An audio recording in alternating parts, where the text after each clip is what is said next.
Okay, welcome everyone. Whether it's morning or afternoon or evening or whenever you're watching this or wherever you happen to be. Talking today with what could be a very interesting chat. I have with me Van Sharma from Rupee Beer, which is, I think, a bit of a complicated story behind it. So I'm not really sure. First of all, Van, thanks a million for coming on and for having a chat. Thanks for having us. Brilliant. Maybe what I'll do is I'll give my understanding of where the beer is, and then we can kind of loop around and talk about where the idea for it came from, because you've got a pretty multicultural international story to go behind it. So it's interesting. So what you're trying to do is you've come up, you designed the beer from scratch to fit Indian food, to be, to fit as wide a range of Indian food in America, I suppose, is another cultural thing as possible. And that was the intention of it. It's not, the beer didn't come first, it's the pairing came first. Is that right? Exactly. Yeah. So spot on. I'm from the restaurant business, grew up in the Indian restaurant business. My family's been in that trade for over half a century. So naturally, I guess rewinding now, 30 years ago, I never thought I'd be in beer, sitting here having this type of chat. But yeah, in the business of beer, and more specifically, beer that's made specially for Indian, spicy, world flavors. Right. And what I hinted at there on the cultural side of it is that you're living in New York, but before that your family has restaurants in Maine, but before that you're actually born in London. Yeah. So I'm grateful. I always say I'm a third culture kid. Grew up to Indian origin parents that spent a lot of time outside of India. So my dad was born in India. He left when he was like 20 and moved to Amsterdam and then to Germany. And then my mom and actually all my grandparents are also Indian. They're Punjabi, just like my dad, but they're actually originally from East Africa. So there's a huge Indian diaspora in East Africa, Uganda, Tanzania, Kenya. So my mom was born and raised in Mombasa, Kenya, and then later relocated for high school in the United Kingdom, where there's already obviously a huge Indian diaspora that's been there for many decades. So yeah, I was born in London, and then from there, my parents ended up taking a holiday to the northeast of the United States. They were in New York, ended up in Boston, and then a day trip to Maine, which is a state that borders Canada. Not very populated, still isn't, but it's famous for its seafood and natural beauty. A lot of beautiful national parks. Lobster is obviously really popular and famous here. And yeah, my dad was inspired to have his next challenge, having lived in a bunch of places, and relocate the family once again to Portland, Maine, which is the largest city in Maine. And yeah, that was over 3 decades ago. So grew up here and have been part of that ecosystem. Right. So yeah, it's even more complicated than I thought, because I hadn't realized the African connection there as well. But like, if we go back, London. So what age were you when you left London? I was still in kindergarten. So in 1989, my parents actually before that used to live in Germany. And in 89, the wall fell, and I was just about to be born. And my mom and dad just felt it'd be better for me to have English nationality because all my cousins were living in England. So literally my mom got on a plane right before the wall fell, actually, and came to London to have me. And then I think as they were figuring out if they go back to the new Germany or if they have their next sort of challenge, the United States just kind of popped up on their radar, and it was an opportunity. And also at that time, a lot of Indians were traveling to the United States. It was a huge, it was a desirable place to go in the 90s, right? So I think it was definitely, my parents just sort of took the leap of faith. And I actually got back. You said I'm in New York City right now. I'm traveling a lot before beer. But before this, the last decade, for 10 years, I was actually in London. So I was living and working, in London. I had a startup there as well. And then right around the pandemic, sort of reshuffled my life over to the United States. Okay. Because I'm still trying to figure out how to dig into this, because obviously, like I said, the London thing there's a very strong Indian community there. And but you don't remember it as a child. You remember it more as having gone back for the last 10 years. That, but also growing up, I had no family here aside from my parents and two brothers in the United States. So my parents always wanted us to really feel as if we also had a family unit. So actually, I went to England pretty much every summer growing up. Okay. So I was going for a family wedding. I was going for a family function, just going for holiday. And by virtue of that, always got to go on cool trips. Obviously, Europe is way more connected. So being able to jump over to, random places like Amsterdam or Paris or Berlin, or Italy, etc. So always was in Europe every summer as well, which was always a highlight I looked forward to. Right. So I guess where I was coming from, and is growing up, whether you felt part of a kind of the Indian community, whether the UK, because that's first generation, or in this case the US, because often the first generation, or like the born there, they have to mesh the two cultures more than someone say 3 generations, but you have the UK and the US. So which do you feel anyone more than the other, or we might have frozen? Yeah, Van is on. He said on his mobile, so he was having trouble. So hopefully we'll get him back. Hopefully. Okay, we lost you there for a second, Van, but you're back again. Great. Can you hear me? Yep, I can hear you again. Perfect. Sorry, I'm on my mobile. Google Chrome was giving me some difficulties on my Mac. So hopefully this still continues. Yeah, it's a great. So yeah, you were saying, Brian. So I think the question was feeling more either American or British. Was that the question? Yeah, like where do you feel as home? I'm just trying to get where the kind of the culture, because the beer is obviously very much Indian and for it, but do you feel? I'm just trying to get the origins of that, because in the Maine, you said you didn't have family. You were the only Indian family that you knew. So you were obviously much more of an outsider there, but you've lived all your life there. So whereas the UK, it's a much bigger, all your family were there, but you only visited for summer. So I'm just trying to mesh where you might have felt more at home. Yeah, I think growing up, my parents did a really great job of also making sure that we never forgot where we come from. So even in terms of just at home, right? Even though we grew up in a predominantly English-speaking place, and United States obviously is a huge melting pot, but in the 90s, Maine specifically was very homogenous. When people heard the word Indian, they automatically thought Native American and would ask, like, hey, what tribe are you from? Because they study those things in school. So I often had a very interesting journey in like elementary school, having to explain things. But I mean, I became a U.S. citizen when I was like 17 years old. So for me, I was British up until then. And then I think for me, it's always been a balancing act. And I love the term TCK, or third culture kid. I think really much for me, it's about, having identities in multiple places. And I think it's really helped me sort of hit the ground running. And also I think for my brothers and I, everything we do, it's really helped us in various amounts of different capacities. So I feel like I'm a citizen of the world. I'm grateful I have a British and American passport, Indian OCI. So for us, my parents always told us that, hey, like at home, it's important to preserve your language and speak that at home.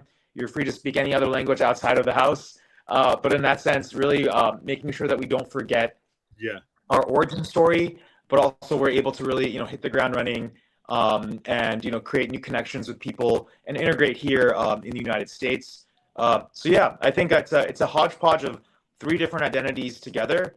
And then also adding in like the African bit as well, which a lot of people don't know about. All my grandparents and mom, being born in East Africa as well. So we're grateful that we have a cool story. And I feel like it's globalization 101. Yeah, sounds very much like it. But okay, so to come around, your family then, your parents, when they went to Maine, they opened the very first Indian restaurant in Maine. They opened 3. So yeah, so my dad, when he left India, we come from a large agricultural family. My grandparents established that business in northern India in the state of Punjab. And my dad was just itching to get out. He was a big picture thinker. And I think for him, he was like, I'm not about this small town, Punjabi village type of life. I want to go explore the world. So he literally applied for a visa everywhere around the world. And I believe in the 70s, the only two countries that got back to him that gave him a visa to come were Ecuador and the Netherlands. And he didn't know anything about Ecuador. He didn't even know what Spanish was or what it sounded like. But he knew a guy that he had gone to school with from like another village nearby that had ended up in the Netherlands. So he was like, let's go there. So that's kind of where he launched his culinary career. Okay. Working in restaurants, and from there, spending almost over 50 years in the world of restaurants. So he gained a wide variety of different experience and exposure. And then, when he came to the United States, they saw a void. So my mom and dad teamed up, and they opened 3 restaurants in different cities across the state of Maine. They're all still operational. We still hold on to one, which is the oldest running Indian restaurant in the state, called Bombay Mahal. But essentially, we've been in that business. I grew up in that business. I used to literally, wait tables, and I still have to some extent, wash dishes, help out on the line when when you need help, when the chef is down, or etc. So we've all definitely done our part to help out the family businesses, and also learn a lot about the catering side of the business, the event side, and doing a lot of different things. Right. And that brings it around to the beer then. So like in England, for instance, the restaurants there, I think it's nearly all, you go into an Indian restaurant, at least when I was living in England for a while as well, like this is 20 years ago as well. But you go in, I mean, obviously Indian restaurants are everywhere. Everybody's familiar with it, unlike in Maine, but it's also set kind of like, they have, I think generally it was Kingfisher. They nearly always had just one Indian beer that they served with everything. So what did you serve in Maine then?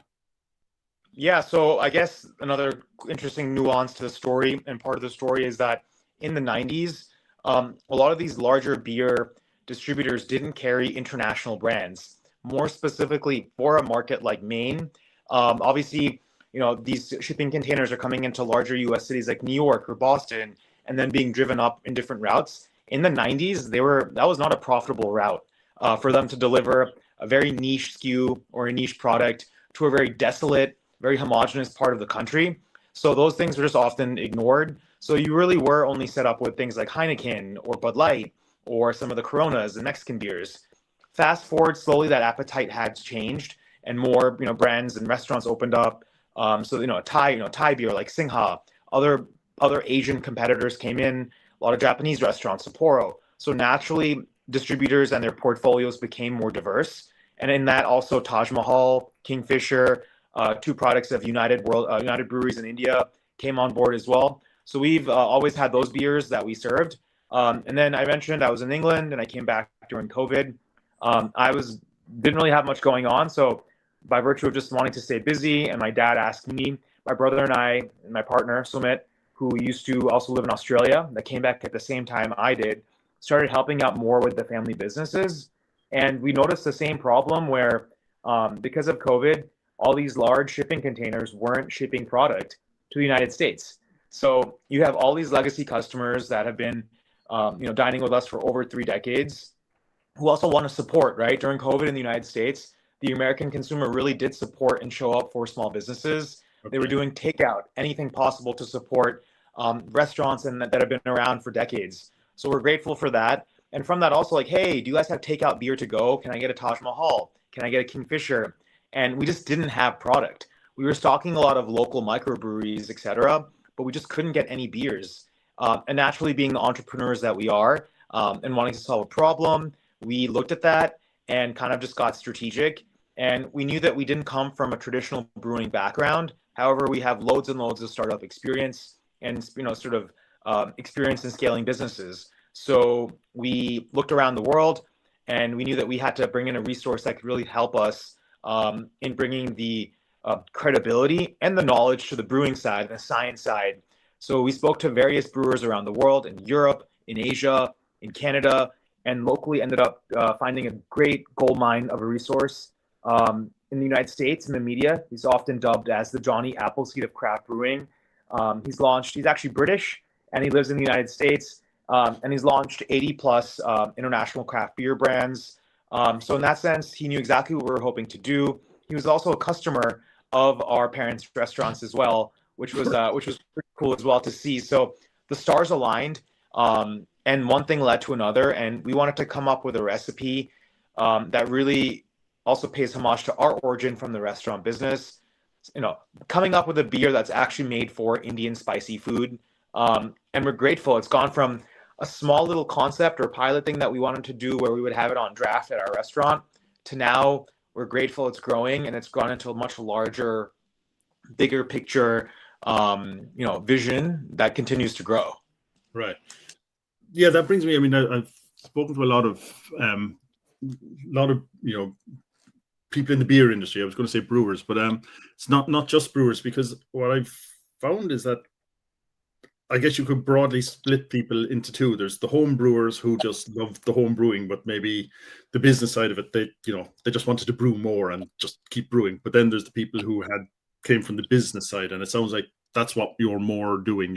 You started as the business, but you have a very niche market. Like, you identified a very, very specific market, which is even something that I think no one else I've spoken to has.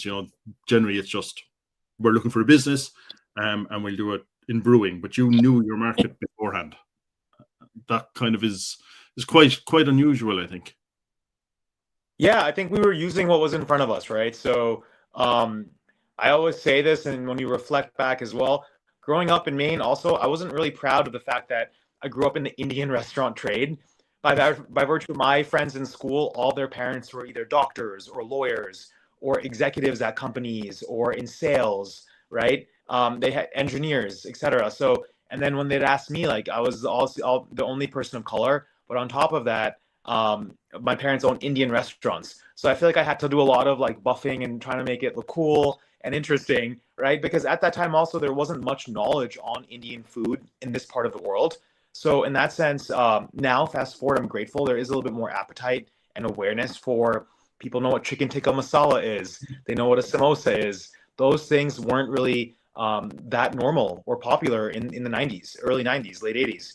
So now I'm grateful that story and to where we are now. I think we're definitely using something that we obviously grew up with that we know very well.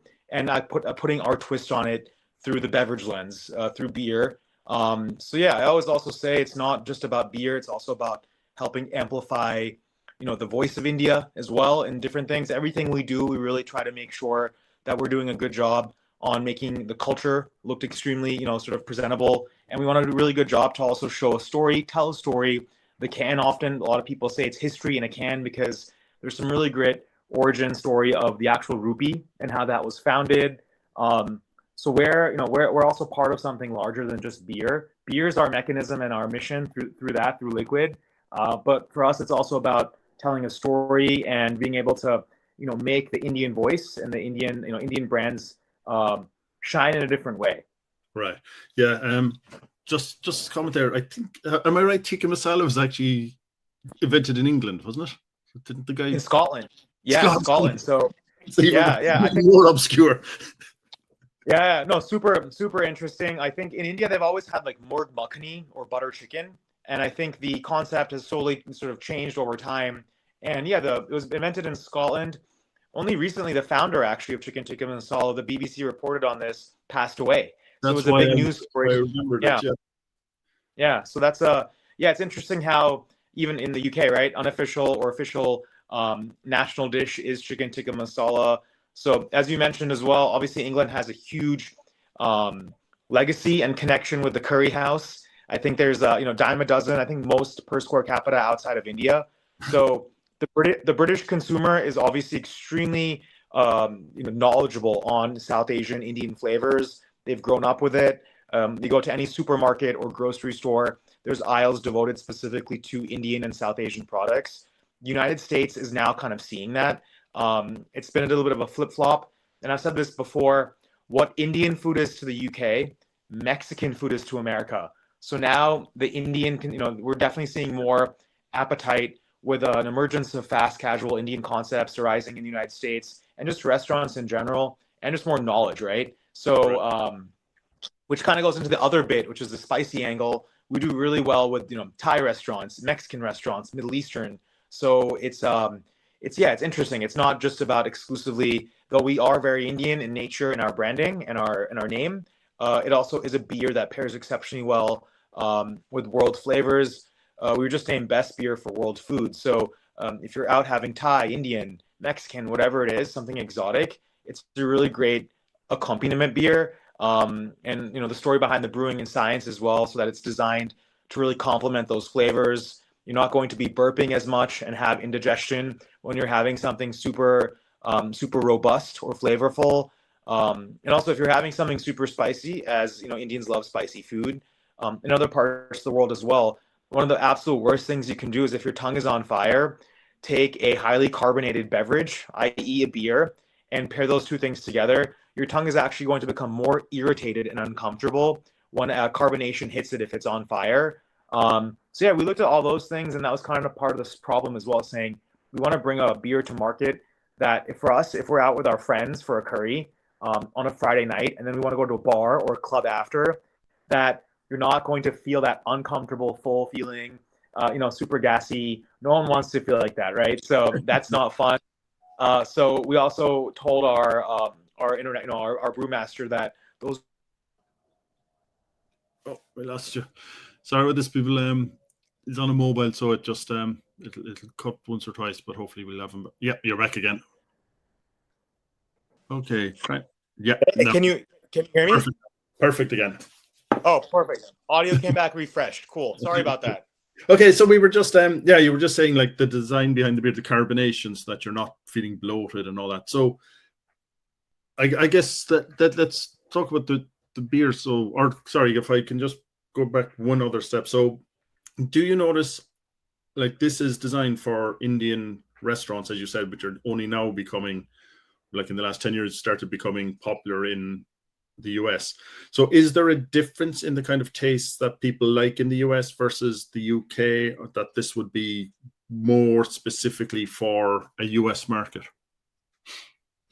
I think it's changed. I think, like I said before, England or the UK in general has always had way more knowledge and exposure to South Indian flavor. Obviously, it's historical context as well, right? India being a colony for so many years, and there being a huge community there for so long. So Brits have always had exposure to Indian food.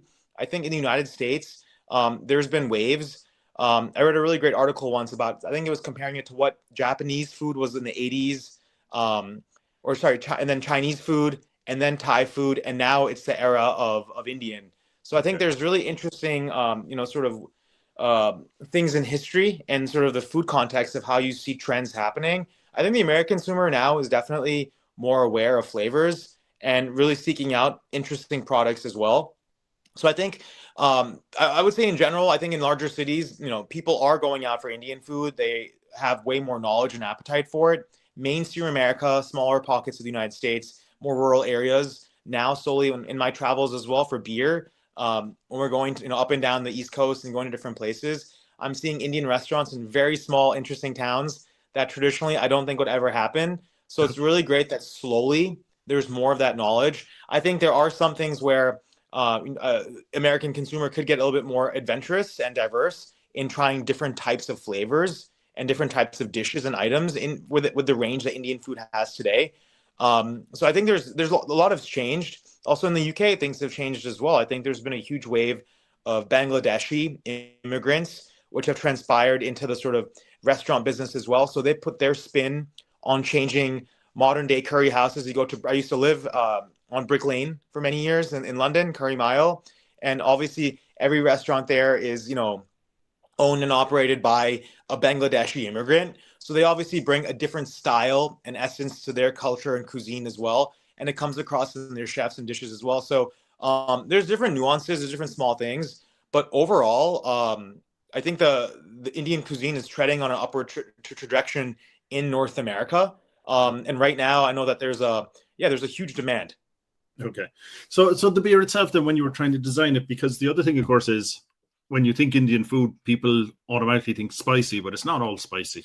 I mean, that there are dishes which are not spicy, which are I think, they're not all Vindaloo. It's that there's much more subtlety. So how do you design a beer to try and match all of that? Or is this kind of how do you design a beer to match as much of that as possible?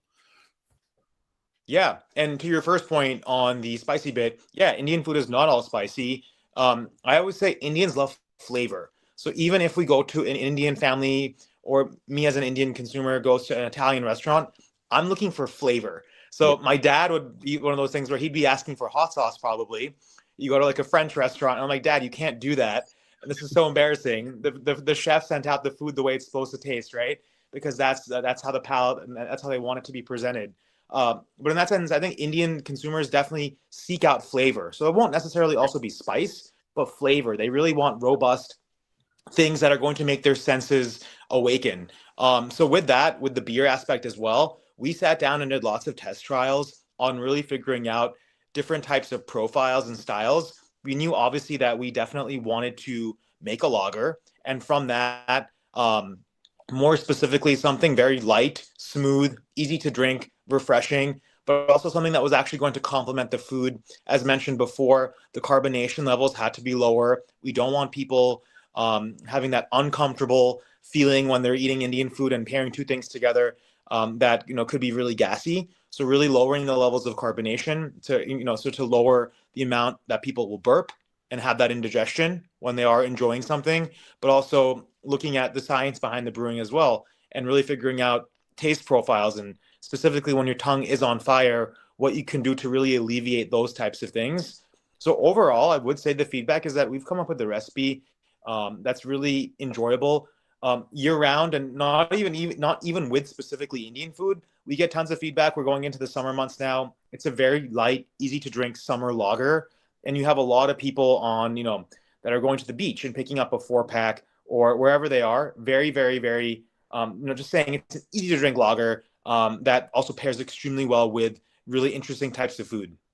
Right. And how about, because this is another kind of cliche that I think is only now being rejected a bit, is our own lagers themselves. They're seen as bland, which obviously they don't have to be. There's, especially if you go to Germany, you'll get very flavorsome ones. So how do you match that flavor with get away from the blandness and make sure that there's enough flavor that pairs with the food? Yeah, I mean, talking about lagers, I think lagers are about to blow up right now. I think there's been lots of IPAs out there for quite a number of years, as I'm sure being a beer enthusiast. So not to say we're not going to do an IPA. However, in that sense, I think lagers are just a really great food beer. And for us, our flavor profile and tasting notes, there's a little bit of residual sweetness to the actual brew as well. So when you are enjoying it, a lot of folks say that there is that sort of small level of honey or sweetness as an aftertaste. A few aromas of herbal tasting notes as well, since we are brewing with rice. So in that sense, also really looking at preferred grains in Asia. In India, my grandparents actually I mentioned before, from a really large agricultural family business. By virtue of that, my grandfather used to brew his own beer and used to brew his own alcohol. So in that sense, rice has always been a huge format of beer in India, in sort of home brewing styles, I believe, but also in terms of just in Asia, right? You go to Japan, huge culture around rice beer at some of the larger Japanese breweries. So we also really made sure that those styles and techniques came across in the recipe that Rupee, was using. But yeah, you'll notice lagers don't have to be super bland and boring. We've created something that has a very light, smooth, effervescent taste, but also is really, really, as mentioned, has a unique character and profile with a hint of sweetness that really goes down extremely smooth. Right. And what's the alcohol content on it? 4.75. So easy drinking, super. Yeah. So it's a very good, just easy to drink beer.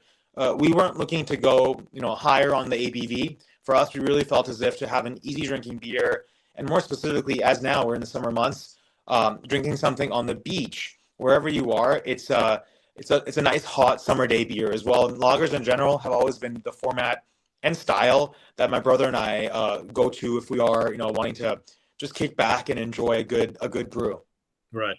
And But that isn't, if I understood right, that isn't what you were originally intending. Like you did have your niche market to try and brew this just for your restaurants, and then Yeah. possibly take it to that. So the fact that it's kind of taking off outside of that is, well, I won't say it's a lucky coincidence. You've obviously done work for it, but that was not what it was originally the niche market of.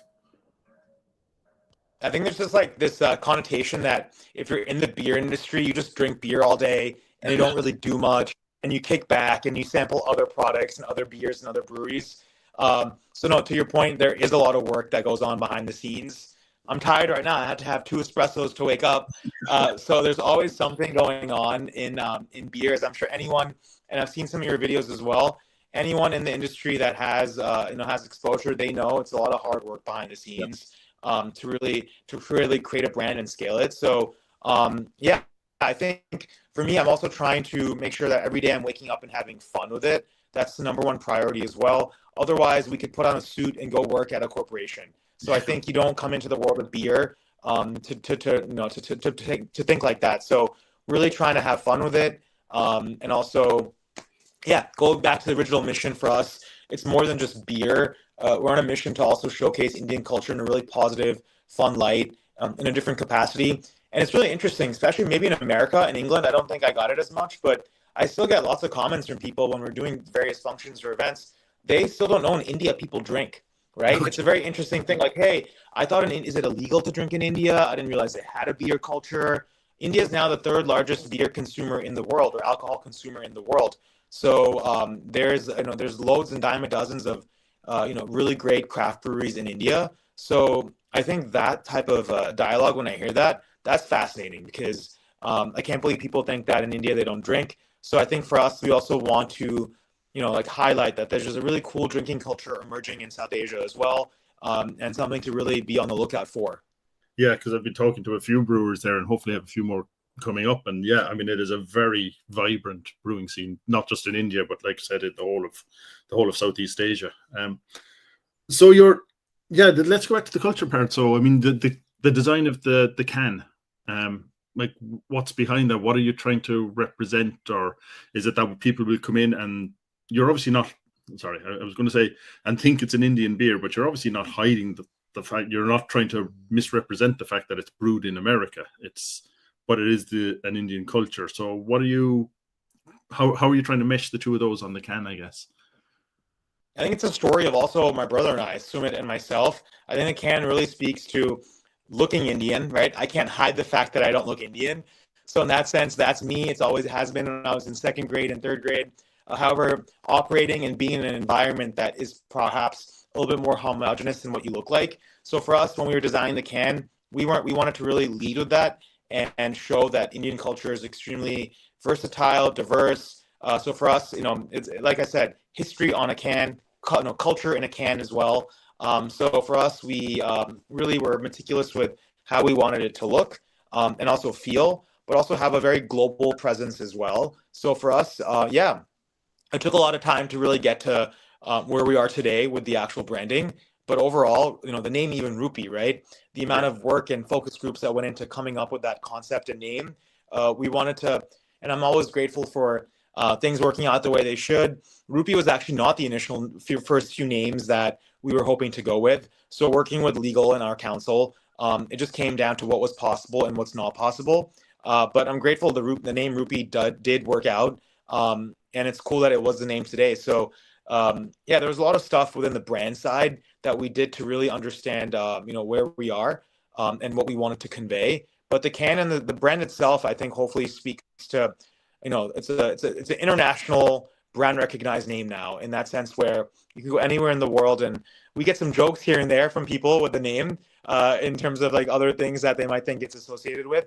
But overall, a lot of folks know that Rupee also is the currency of India and or 7 other countries around the world as well. So there's a story, and we're telling a story on the can. So even a lot of Indians and from India didn't realize that the story of the Rupee was as rich or was as dated back in history. So it's really cool that we're able to educate some people and present a really great story to come forward as well. Right, yeah, because the risk, of course, is that you'd be presenting a kind of a cartoon version of India, whereas you don't want to do that. You want to represent that. It obviously has one of the oldest cultures in the world, but it's also a very modern country. So trying to balance that must have been a nightmare, to be honest. Yeah. That, and also, the Indian Prime Minister is making a state visit to the United States in a couple of weeks in Washington, D.C. I think and I don't think I mentioned this, before I moved to London over a decade ago, I was actually on track to be a diplomat. So I got my master's in international relations. So for me also, international relations is a big part of this business as well. And even just looking at the stats, right? Just 2 months ago, India overtook China as the most populated country in the world. So the Indian consumer is definitely here. They're also going out and actively seeking brands that they like. And on top of that, the Indian diaspora overseas in places like the EU, in Great Britain, even in Ireland. I used to go on some business trips to Dublin. There's some Indian restaurants in Dublin as well. And I definitely saw some Indian faces there as well. Indians now have made their way to the most unique parts of the world. As an example, my parents in the 90s with Portland, Maine, and Maine in general. So I think, you're definitely seeing Indians literally in all parts of the globe. So that's kind of also, I would say, the ethos of where we're headed as a brand, and where we want to be. So yeah, that's kind of the tie into a little bit of what I studied as well. Right. Yeah. No. But I guess it brings up the thing of like where you're selling it or who you're selling it to. Then, are you? Who are you trying to reach? I guess like the initial launch thing was, that it's now expanded out from, but it was to the Indian restaurant. So your customer was the restaurant owner, and people going in the restaurant basically took the beers that they selected. So that would have been a different kind of, your reason, their reason for buying it would have been different than where you're going to now, which is kind of more wide consumer. So how did that? Or did that change how you approached it? Like, were you selling it to them based on price, which obviously would have been hugely important to them? On presumably the quality was also important to them. If they're selling good food, they want the good. So how did you sell that, and how's that changing now that you're making it more of a consumer brand? Yeah, so we're craft beer, right? So obviously different from a mass-produced beer. The level of ingredients going into a craft beer also a little bit more premium. So we position ourselves as a premium option. And I think in the craft format, traditionally your old school restaurateurs, and to some extent, my dad is probably still part of that category in some degrees, where they still will be perhaps looking at cost. I think the consumer now, and specifically young millennial consumers, are way more aware of hyper local craft microbreweries. And there's an appetite for sourcing local as well. So for us, we kind of had to create our own category, in that we weren't being imported from India, but also we were being brewed locally in the United States. And from there, also spent a great deal of resource and time having to educate a lot of folks as well. So I think that's a whole nother conversation and another podcast maybe. But in that sense, I think, and still continues, but in that sense, kind of had to carve our own category on the shelves of US retailers, but also within the Indian restaurant space as well. So I think, you'll always have those legacy brands, which I respect and I drink as well. And I grew up, seeing those as well. So in that sense, I think for us, we're kind of balancing two different worlds in a different capacity, being more of a craft beer that also is figuring out its global identity within its sort of local element of where it's brewed, kind of like my story of who I am as an actual human being and person as well. So we've had to maneuver and figure out where Rupee is supposed to be, and the Rupee of right now is not going to be the same Rupee as tomorrow. So we're still, growing and changing, and much like any business, and specifically any craft brewer and brewery out there, you change and you figure out, where you're headed. So that's kind of part of the story, I guess, as well. We're still figuring it out, and there's feedback every day that comes in saying, hey, Mexican restaurants really like us now, or this and that. So it's like there's really cool things that pop up that we wouldn't have necessarily known a couple of years ago. Yeah, because I guess now that you mentioned Mexican restaurants, you go in, you expect Mexican beer. So trying, to see an Indian branded beer, I hesitate to say Indian beer because it's an American beer, but you know what I mean, like an Indian branded beer in a Mexican restaurant must be kind of a bit jarring, I suppose, to some of the customers, like that they go in there and they expect a Corona, for instance. Corona in the United States, also Pacifico is really large. That has a large market share. Sol, Dos Equis. So there's some really great Mexican lagers that I just love personally going to Latin America and Mexico, drinking, but also just in general, if I am at a Mexican restaurant. So one thing about Sumit and I is that we love beer as well. And the one thing also for us is we got to travel a lot growing up, and we still do. In that sense, also the first thing we always do is anywhere we are in the world. And I think Anthony Bourdain used to say this: go try the local beer on tap, right? Like get us flavor that will give you that will set the tone of your vacation and your holiday. From the minute you get there, whether it's at the airport or it's on the plane, get the local draft. And I'm a big believer in that as well. So anywhere I'm in the world, whether it's, somewhere in Africa, somewhere in Latin America, Southeast Asia, I always make sure to get the local beer on tap or find local cool microbreweries. So to the Mexican point, there's a lot of really great brewers out there doing interesting stuff. And when you are bringing in Rupee and seeing Rupee now, transcend into different environments, that's pretty cool. Yeah, I can imagine it must be. But yeah, just on your point on the local, and I think anybody into craft beer does go out and search that, because there's a story the brewer told me in Killarney, which is a big tourism town in Ireland, and he said they had their brewery, they couldn't get into the pubs there until all the tourists were asking what's the local beer, and then the pub said we don't have it, and then suddenly the demand came not from the locals so much, who were happy to put up with whatever was there, but the tourists were developing the local beer in a way. So I think I love that. Yeah, I think it is great, and yeah, you go to where something is and try something local, because what's the point of traveling otherwise? So where are you going to go with it then? Like you started in the Indian restaurants, you're now getting traction in other restaurants. Like you said, you're kind of more making it a global food pairing, and then you're kind of getting into the consumer brand, which is presumably not just people of Indian origin as well. It's more consumer. And then where are you going to go from there? Are you going international? Do you have plans for a second beer? Because we talked about the fact that all this, the food is such a wide range. Are you going to kind of niche down with a second beer that pairs with very specific foods? Or yeah, no, all good questions, and questions I get asked all the time. So yeah, we're already in the largest sort of national American chains as well: the Whole Foods, the Trader Joe's, the Costco's, the Total Wines. So that's pretty cool. We'll continue to grow that. And also in the United States, a lot of people don't realize, big country, but also with a big country, 50 states that all have their own rules and regulations. So for us, it takes a little bit of time to scale. So we're making our way and making more inroads and having availability in more US states as we grow and as the brand grows as well. A lot of behind the scenes that people don't realize when you are operating in a very regulated market. It's not like England, where I think the whole UK could fit in the state of Maine. So there's a lot more land to cover in the United States, and a lot of things in that specific. That's a whole nother topic as well.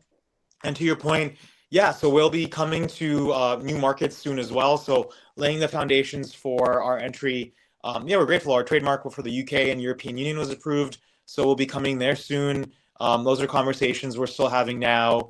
There's just a lot going on at that. And then, yeah, our newest kind of update would be we're building a global line of different products. So our next beer actually comes out really soon in a couple of weeks. That's going to be our mango wheat ale. So a very light, smooth, easy to drink beer that pays tribute and homage to all things mango. Growing up, we love mangoes, being Indian. Mangoes are the national fruit of India. India consumes and produces the most mangoes in the world as well. So there's a huge affinity around that. And also really cool tie-in and direct link to the founder of the modern day Rupee as well. So definitely keep a lookout for that story launching soon. We actually enlisted the help of the founder of Pumpkinhead Beer, which made pumpkin beer super iconic and famous in the United States with Pumpkinhead around 30 years ago. So he's actually brewed our recipe for that, which we're really excited to bring to market.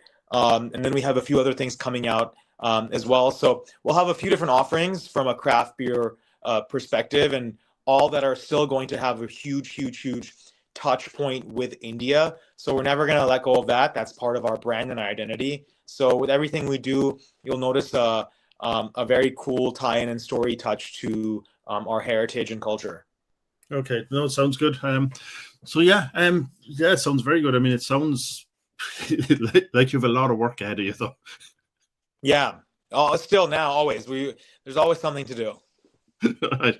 Well, then I won't hold you any longer. So I mean, I enjoyed the chat. It was very interesting to see it come, like I said, from someone coming in who wasn't a home brewer, obviously interested in beer, but coming into it from a very specific, I know what my market is and what I'm trying to do, and then branch out from there rather than I brew beer, can I sell it?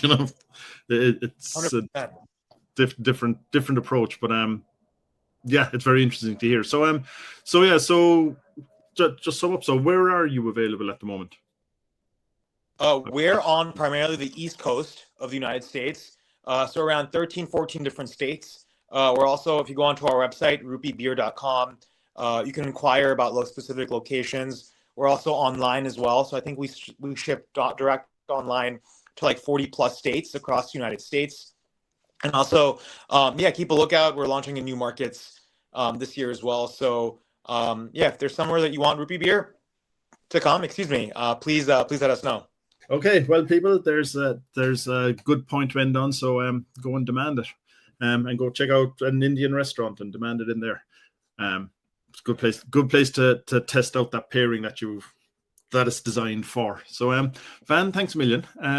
We'll hopefully keep up and keep in touch and see as the new beers come out and as you reach as it reaches Europe, maybe I'll be able to search one out.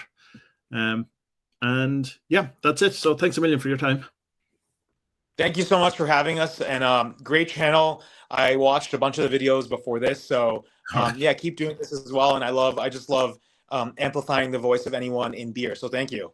Okay, well, listen, I don't know who we have next week, but we will hopefully have someone. There's a couple of potentials I haven't tied down yet, but do check out the previous videos, and subscribe to know when the next guest is. And Van, again, thanks a million for your time. It was a pleasure. Take care. Cheers. Bye.